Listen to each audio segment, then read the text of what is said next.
So right now, Bitcoin is really on life support at $42,000. The weekly time frame, let's just note, is completely overbought still, so that is not a good sign if you're bullish. The 3-day time frame has reset, so you could get a small bump up and make a lower high in the 3-day time frame and still be bearish on the weekly.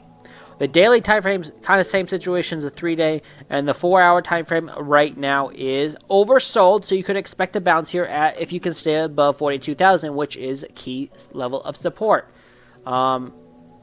But right now, if you don't hold 42,000, I'm looking for 39.5 to be your next level of support. And I'm going to delete these lines because I don't know what these... The only lines that matter are the red lines for support.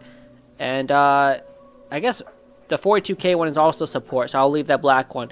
But I don't know what those other lines were for. You're still above the 200-day moving average, or at least a simple moving average on the 4-hour time frame, so that is a good sign. But you're on the 200-day moving average right now, about to break it. If you break that, it is going to dump a lot further down, at least to this 200 simple moving average, more than likely, which is right at 38,900. If we look at Bitcoin on the 1-hour time frame, that is trying to get the bounce and trying to hold 42,000. On the macro scenario, if Bitcoin can hold $42,000, your next stop of resistance on the weekly time frame or in the higher time frames is 47,200. If you do not hold 42,000, I'm looking for 35 to be next. So keep it simple. If this, then that. So if you're just swing trading it, that's the only level you should care about. It's 42K and 47.2, and then to the downside 39.5.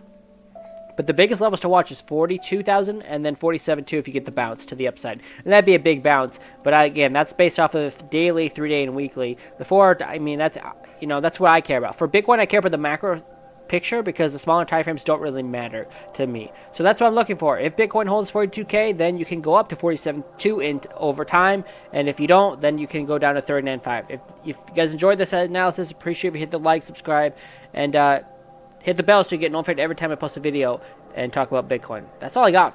For Bitcoin, it's pretty simple. If you stay above 42,000, we are bullish. If you don't, we're bearish on the higher time frames, such as the 3-day time frame and the weekly time